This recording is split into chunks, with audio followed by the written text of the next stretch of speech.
বিশ্বের দরবারে ইতিহাসের পাতায় রেকর্ড সৃষ্টিতে অসম। মুক্তি পেল জুবিন গার্গ নির্মিত শেষ ছবি রই রই বিনালে। সকাল 5টা থেকে 500-র অধিক হলে ছবি মুক্তি। হাউসফুল সিনেমা হল, উপচে পড়া ভিড় প্রেক্ষাগৃহে। টিকিটের চাহিদায় হাহাকার জনগণের। কারোর চোখে জল, কেউ ভাসছেন আবেগে। জনতার অনুভূতি, অনুরাগীর ভালোবাসা জুবিনকে।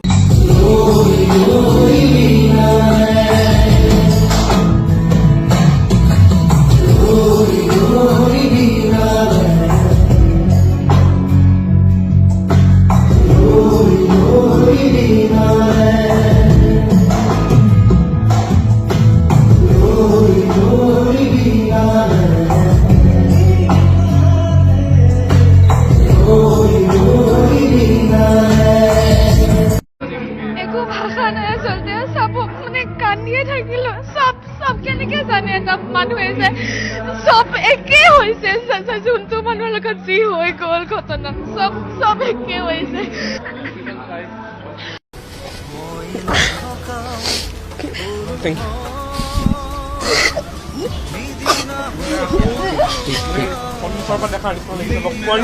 জীয়াই থকাৰ নিচিনাহে লাগিছে, লাগিছে একদম জুবিন দা আমাৰ মাজৰ পৰা আঁতৰি যোৱা নাই।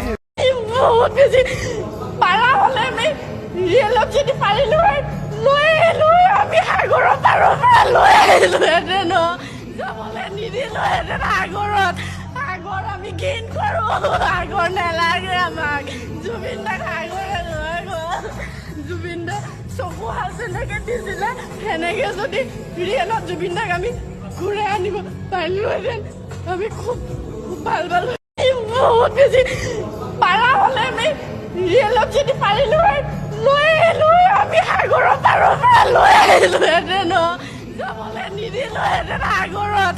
সাগৰ আমি ঘিণ কৰো, সাগৰ নেলাগে আমাক। জুবিন দাক সাগৰে লৈ গ'ল।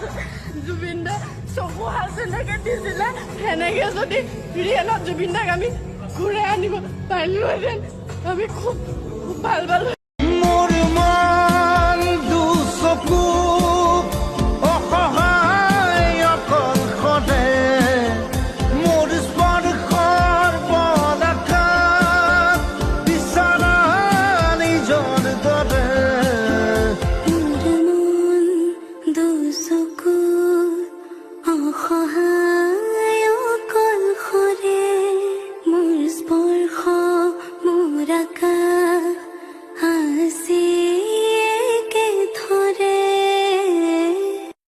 হাই, সকলোকে মৰম জনাইছো আৰু নতুন ছবি চিনেমাখনৰ সকলোকে ছবিগৃহলৈ আহি চাবলৈ অনুৰোধ জনাইছো।